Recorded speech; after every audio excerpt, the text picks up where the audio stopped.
Hey Barnaby, I saw your post here on on LinkedIn about video content and kind of the importance of it and all that. I want to give a response to it about how much I really believe in sport, and I'm not usually when you give a sport, hey, I get one, two examples. I get 11 examples here, 11. So I'm going to tell the story of these 11. Okay, I don't know how long this is going to take. I'll try to say it as fast as I can, but I want to say it so fast that only native speakers can understand it too. So I'll try to keep each of the points, each of them is kind of what it is, and then the result. So the first one actually came in 2011. There was a music store that opened up in my little teeny town of 5,000 people in the far suburbs of Paris, France.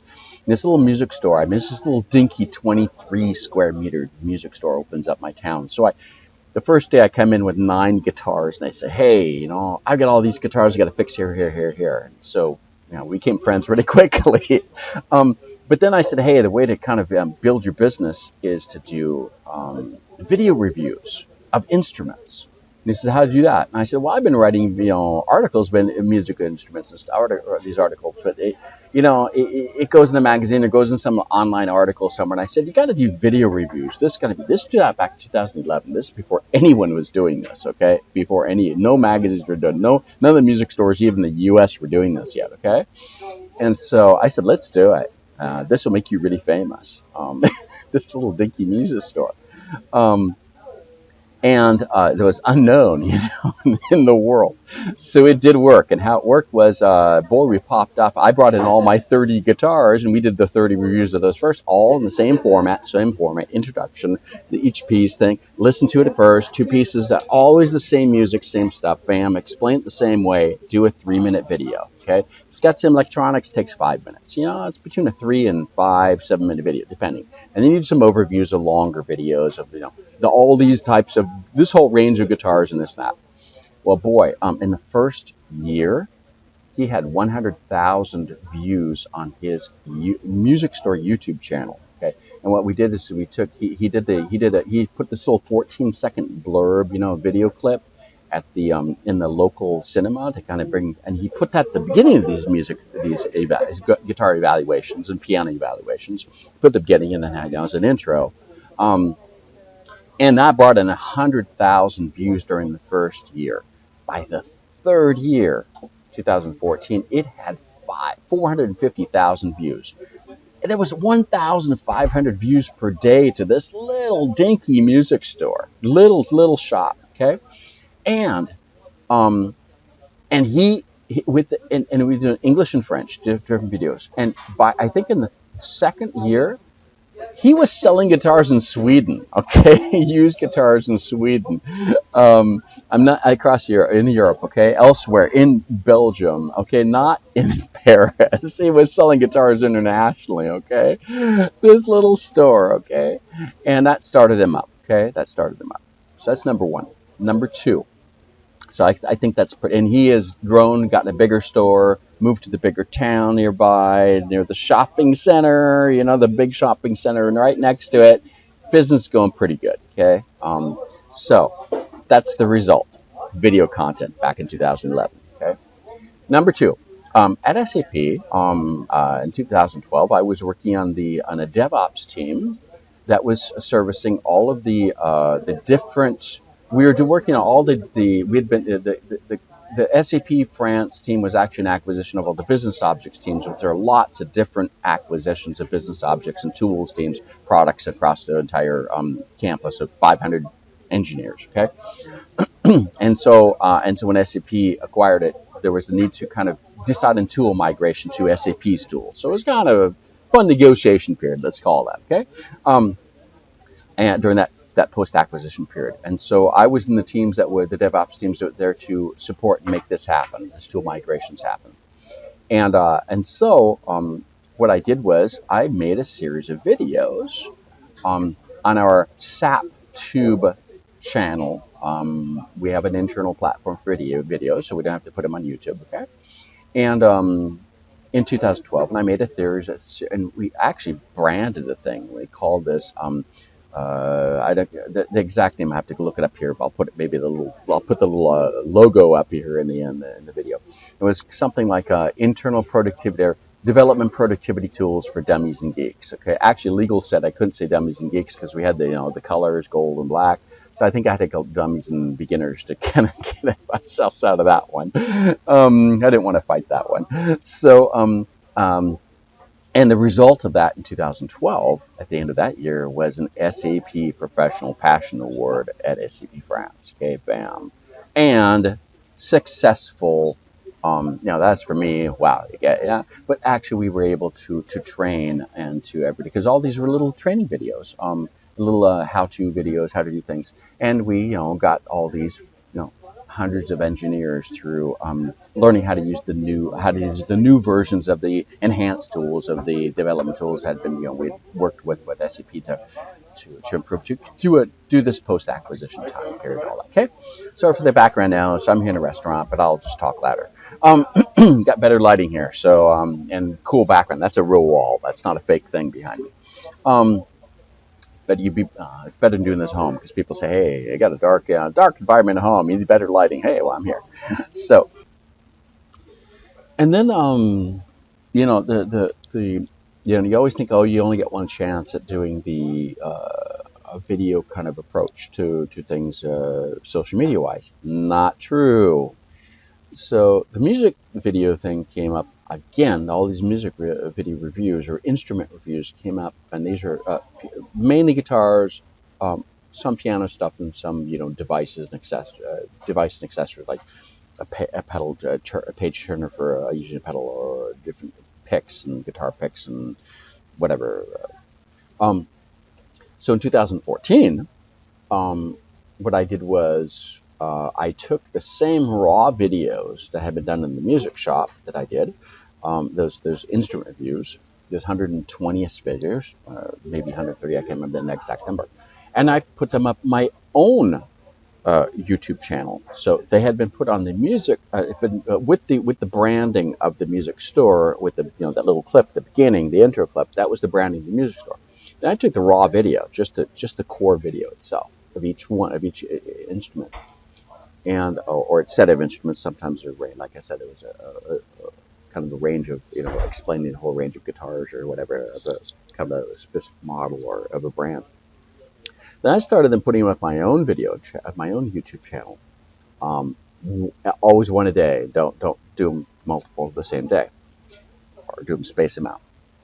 And then using LinkedIn and Twitter and Facebook to go ahead and say that they had arrived. They're up in the chat.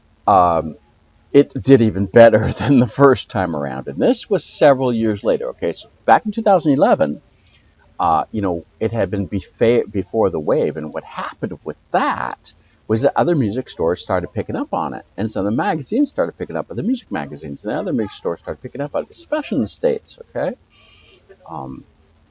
the U.S. and so there were other music stores already picking it up and doing it. But then 2014, I do it again.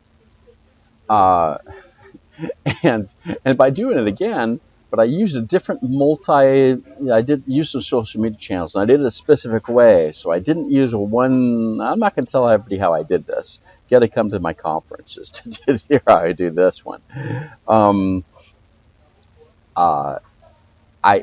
I was able to, I set the music on the YouTube channel for the music store in the first 12 months before all these videos had not even existed on the instrument reviews, or was unknown. He had reached 100,000 videos in 12 months. It was actually in 11 months. It was near the end of the 11th month. So it was just under 12 months, maybe 12 months. We were kind of measuring at that point in time. Well, on my own YouTube channel, I got 100,000 views of just the music stuff, bam, in 10 months. So with the music videos, so it just did better.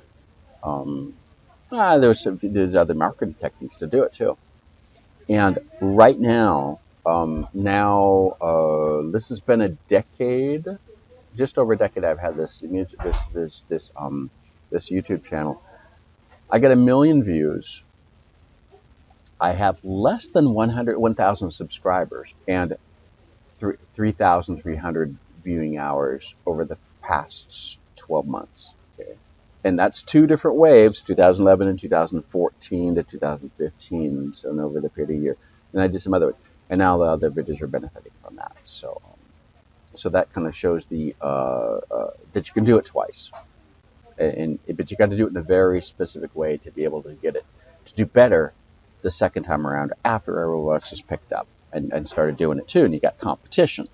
So this is where you kind of get the fast food competition between all the fast food restaurants in the same block, the same area, the same kind of a food court. This was, how can one actually do better the second time around? It can be done. It's just has to be have to do it in a very certain way, and have to really figure out how to make it happen. So number 3, okay, number 3 is training videos. Following that, then during 2009 to 2015, I was the lead. I was the auditor. It was for ISO 9000 because I had background in ISO 9000 auditing back in 2005 and 6 and 7, 8. I through some intense auditing situations, pretty intense. Let's call it hell, and got it through hell and turned it green. Then at SAP France, when I heard in 2009 when I was here that there was this need to do ISO 9000 without auditing and go through the certification, I said, hey man, I will help us do this. So 2009, 2015 did it. And what I did is I ran the whole program, did everything. We got out. Oh, I get to put here outstanding audit here. So and so what we did was I gamified the whole thing, made it really cool. And then I created, and I was also a corporate requirements trainer. So corporate requirements, ISO 9000 were the corporate requirements. There are 7 main things you got to know. Don't want to go all through this here, but ISO 9000 is part of that. So I made training videos of the corporate requirements, 30-minute blurb video training sessions. If people couldn't come to the training, they could watch the video. And that went really well. And in 2013, we got Outstanding Audit of the Year, and we got a lot of recognition for that in SAP France. Okay, across all the labs across the world in SAP, and we put the video. The video is up there. I'm using the SAP Tube. It's called Media Share now. SAP Media Share, but SAP Tube back then. Okay, whatever. And then we had videos about the training. So and that was used for all of the employees again on the SP site, which was growing. Okay, the SP France site. So that's number 4. Okay, from all that, the SAP Tube team said that I was the number 1 user of the SAP Tube video platform.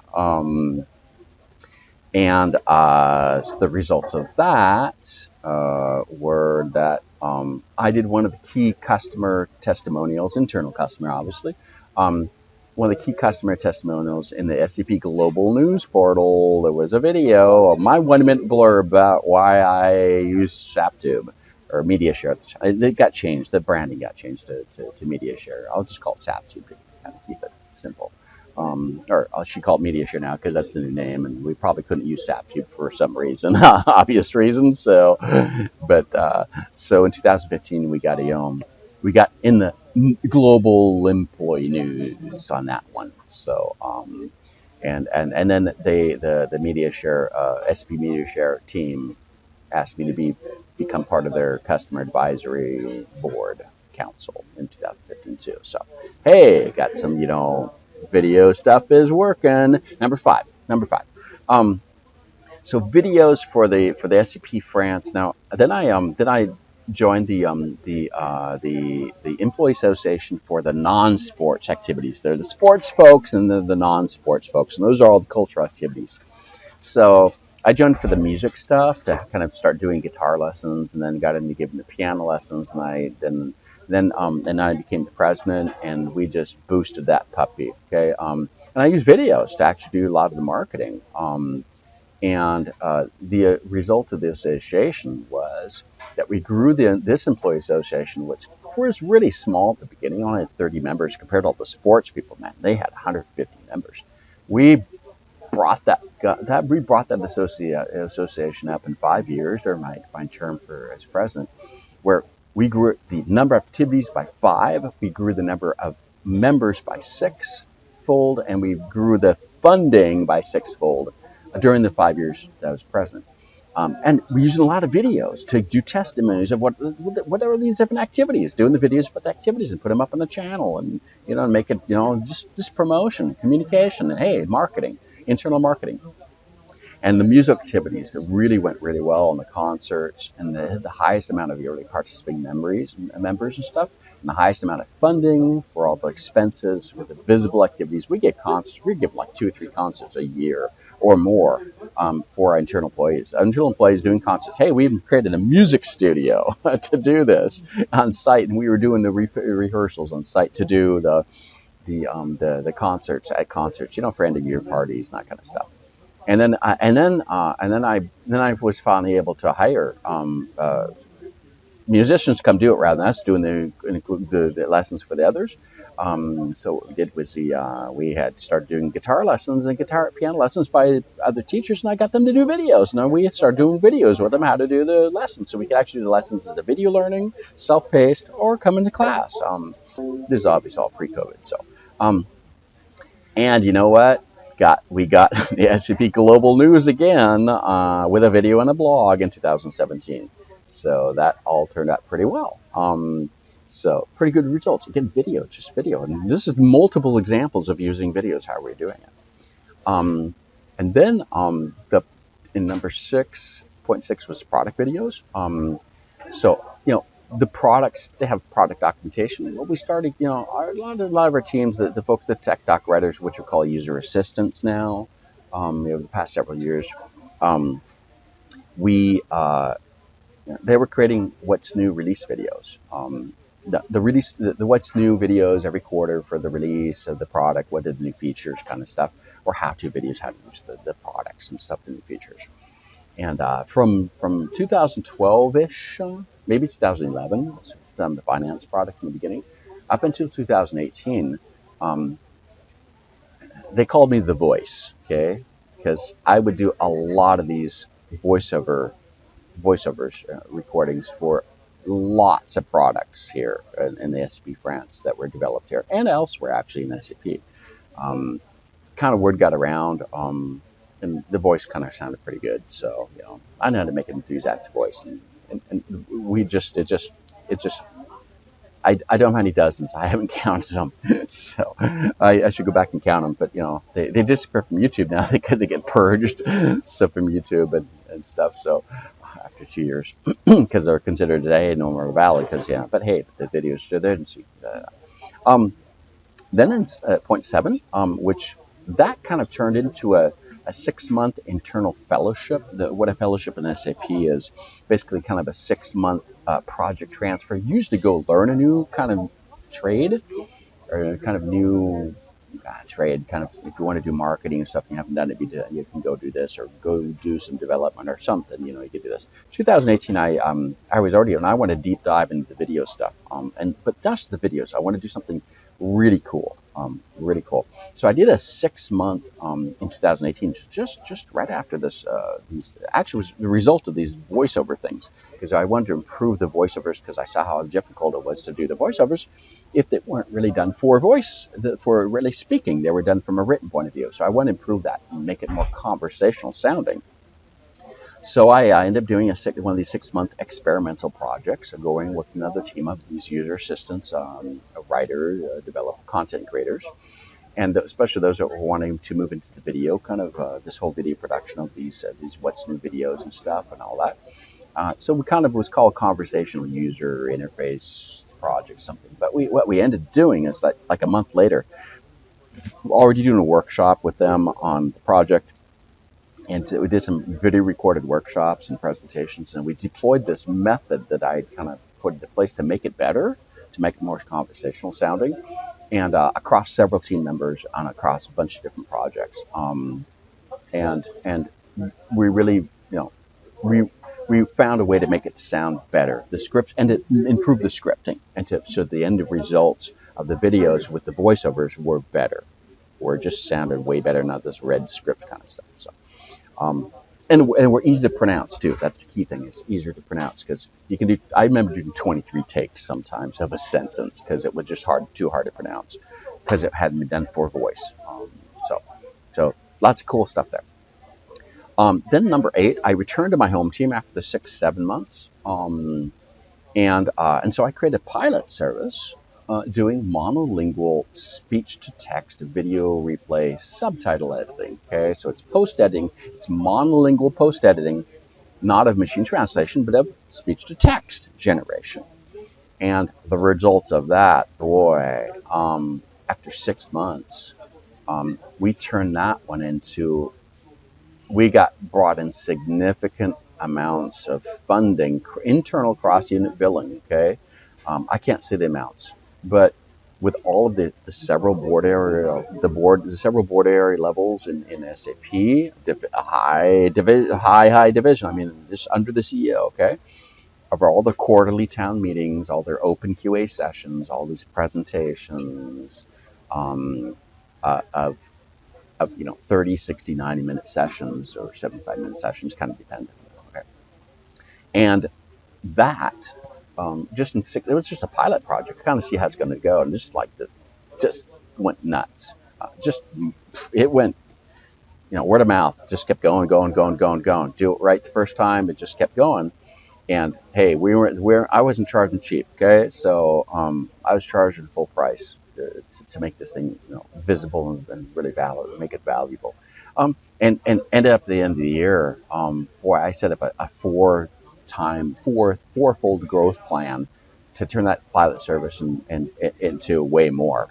That was minimal fourfold growth for the next year after 6 months, and then we transferred to another department who could actually handle the scalability needs because I couldn't do it all alone. And but I had done 7,000 minutes of this post-editing of these speech-to-text on 150 videos, of all these long videos. A number of short ones too, the teaser videos too, but it was the long ones that were really interesting, that were important to deal with because it had a lot of content, and different ways to say the content. And so what we did was that after I transferred to the other team, then I went into how I can semi-automate all this stuff. Because I'm doing 7,000 minutes of its editing, I'm doing a lot of corrections of the same stuff all the time, the same stuff. So, and you couldn't do really much machine learning kind of improvement because you kill the system. It's not so simple. Okay, to improve these things. We can talk about machine learning all we want, but in the end, if you're working these licensed tools, you got to do this, you got to, it's integration. It's not simple. Okay, so I did a post-processing approach. And we were able to create a dictionary of 500 words that I had data mined off of all these 7,000 minutes of editing that I had done of these 150-ish videos, these long videos, all these town hall meetings and all these presentation stuff. And what I did was I was able to achieve 82% improvement on those 500 terms. So all these people are saying, hey, I can't do dictionaries anymore because we're doing neural motion translation or all this and machine learning. Hey, 82%, you can't beat that. No one can beat that. Okay, so we pretty much semi-automated that one. Okay, and that just rocked. Okay, way better quality, and that deals with all the named entities. Named entities is the killer, and anything you do in speech and machine translation. Okay, so handle that one. So that kind of throws the things in the face for AI and MT and speech to text, saying, hey, we can do all of machine learning. There are ways to post-process it and do it even better. And hey, it was scalable. Bam! I think 35,000 videos are uploaded to that channel every year, all with the automatic subtitles in English. Boy, that's impacting 35,000 videos. That little dictionary. Okay. Then in 2016, this is all linear because I'm trying to go into different topics here. I did a Gloss Talk series. I created this. I had a WordShare project. I'm trying to do kind of on corporate vocabulary integration into different platforms, and so I created a series of talks. These kind customer engagement initiatives, or what do you want to call it? Just working with people outside of SAP. And so I call it the Gloss Talk series. And so we brought in within 1 month for 15 different 1-hour sessions online, free, for 15 different industry sectors. What do you want to call these? We had 150 unique registered participants across the 15 sessions. We actually had over 250 sessions, registrations, and in 2016. So we did that all in 1 month, all the actual sessions, and then we had some review sessions, some voting sessions on the ideas, 200 ideas, all kinds of stuff. And our platform folks on this system, just how did you bring that many people in 1 month? This is incredible. This is just, we haven't seen this before. And so all the sessions are up on the Gloss Talks page on Facebook. So it's all in there. And you can see all the experts that we invited from all the different companies that in the industry that kind of participate as co-panelists in this thing, and then kind of all these discussion sessions. And the results were, hey, we ended up with a prototype, and it's up on the YouTube channel, my YouTube channel, and somewhere. So, and then we're actually on the Facebook page too. It's actually on the Facebook page, and it points to the Gloss Talks Facebook page, shows the YouTube, the prototype that's on YouTube. I actually did 2 versions of the prototype, and that has turned into that whole approach and the whole way we did it. That I did it for that was that turned into a new training module for our architect training program on how to create and conduct low and no budget customer engagement initiatives when you don't have any money, but you still got to do it. You got to get feedback and get stuff, and you don't have money. Hey, been there, done it. So and so that was cool. Number 9. Number 10. Hey, yeah, just lots of these ideas. Video, and those sessions were recordings too. So all those 15-minute sessions are all recorded. And so now I could, and so I'm using those recordings now to train people. So if they can't come to a session, I don't have to go to these training sessions to go train these people on these how to do this. So go watch the recordings. And then I made a summary session about of all the different ways to do it. So those are all deep dive sessions if they want to see how to do it, and how it was done, how it's conducted. I gave a summary session, gave summary recordings. Now I give trainings, but I say, hey, just watch the 20-minute summary session or the 45-minute breakout summary session of this conference internally about this. And if you want to see the real sessions, go watch the individual recordings of those 15 different sessions that we conducted. It's just recordings. They become videos. You do something, and it turns out other things. Okay. And then number 10, I'm trying to do this as fast as I can, but boy, it's hard to cover 11 different topics. They all get, they get 2-3 minutes each. And then my whole disaster relief, language technology project for Haitian Creole, for Haiti and Haitian Creole, which I've been doing since kind of a corporate responsibility project since 2010 until now. It's still going. We've been moving away from doing, just having blogs and articles and press releases and magazines and newspapers and different places. And it's going to video now. So I've started to make some videos on it. I got an English and French version up now. So I got those up on my YouTube channel right now. It's on my teaser at Jeff Allen France. Jeff Allen France is my YouTube channel. You can't miss it. Go to any of my social media things, and my YouTube channels indicate right there. So I'm working on getting a German version, maybe get some different versions of the dub, the voiceover. We'll see if we do a voiceover. Automatic transcription, translation we do with the thing, the subtitles and stuff. You can do that already, but we'll maybe some voiceovers, or we're working on how to do this internally. Maybe get some various Caribbean Creole languages. Maybe I'm looking at getting some Indian subcontinent languages and Turkish and stuff. I'm working on different versions, different stuff to do this. And no, but people don't come. I'm saying to everybody out there, don't come to me and ask me if you want to do the dubbing for this, because I got no money for this thing. This was a corporate social responsibility project. No money, no moolah. Okay, so So don't come to me saying, hey, we can offer these languages, all folks, because I don't have any money and I'm not going to get the money for this, okay? Um, so it's all volunteers, internal volunteers, some external volunteers who want to do it. Hey, it's to save lives, okay? I did it for Save Lives. That's what we're doing to save lives. And everybody that gets to participate, you get credit for it in the video, and it gets a lot of publicity and all that kind of stuff. It's called free marketing. So, no, whoever wants to participate, do it. That you get the free marketing out, okay? It's pretty visible, okay? It's coming out. That project's coming out in a pretty big international magazine next month. I think it's 60,000 readers in 80 countries, so that kind of thing. So, it gets some visibility. So people want to participate for free and help on this, let's localize that video into other languages in different ways. I'm creative. We'll do whatever to make it happen. Just no money, okay? And then there are other ways to do it. So other ways to recognition and stuff comes other ways.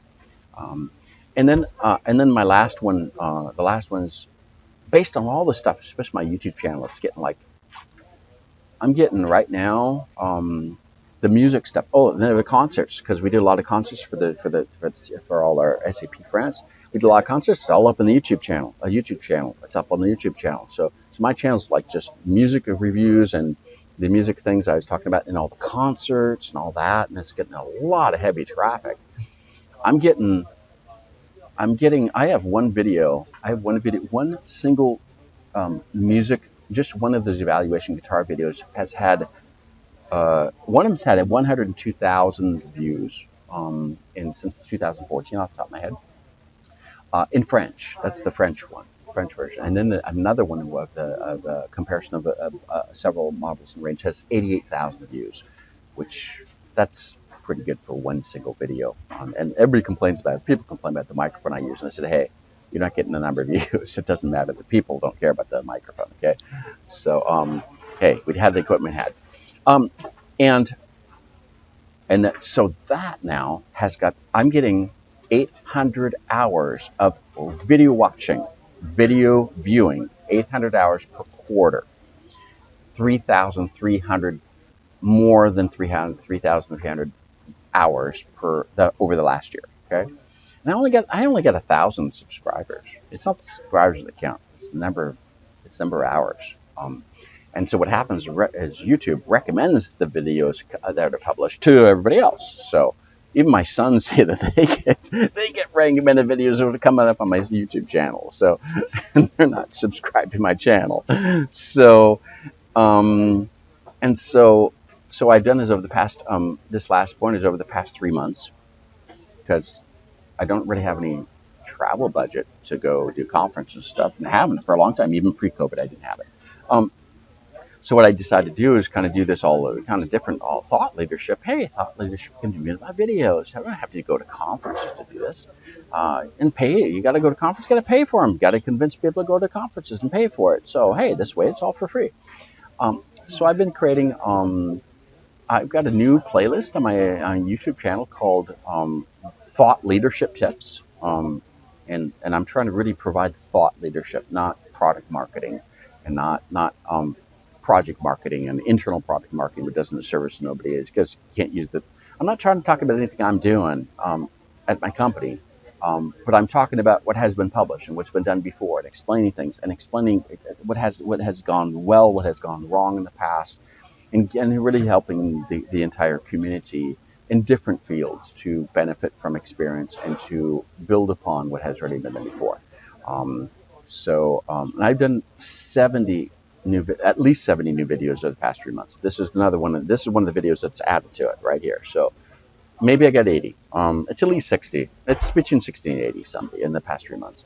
And those videos are benefiting from all the other videos on the channel that are already getting, high volume. So it's all just bam. It's just snowball effect of recommendations.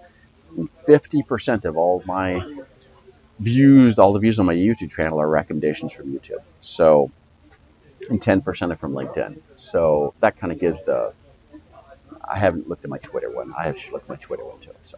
So hey, glad if you listen for 30 minutes. I've given 11 different examples of why video content is so important, and it is the way to go. Because my kids, everything they do is it's YouTube. They'll look it up at YouTube, and YouTube 2 minute and 30 2 minute 30 second attention span. And you know what? Here I've gone over the 2 minutes and 30 seconds. I've gone way over that. But people usually come and watch for a good section of it. And if it's if it's good enough, they'll stay longer or they'll come back again. So see. And I usually take longer videos like this and I chop it up into smaller pieces, make more little derivative videos of it. Kind of see how it goes. Yeah, you got to be kind of innovative with it, experimental. So hope this helps. And really do, Barnaby. I really do believe that the video whole thing is a period in time where we're at with that right now. Is it the only way for future? No. We all need to be multimodal, multi-channel. This is how we all need to be. And videos allow for multiple versions, multimodal, because we're hearing my voice, we're seeing we're hearing my voice inflections, we're seeing my gestures, we're seeing if I'm saying things. It's visual, it's gestural, it's oral, audio, it's all that. But some people are not that way, especially people that are hard of hearing, and then we got to add subtitles and all that kind of stuff into it, and captions, what do you want to call these things. I don't want to get the details of that, but hey, yeah, totally agree with you. This is great, and just want to support that and say, yeah, this is a really primary type of approach to content communication, content publication to attract different audiences.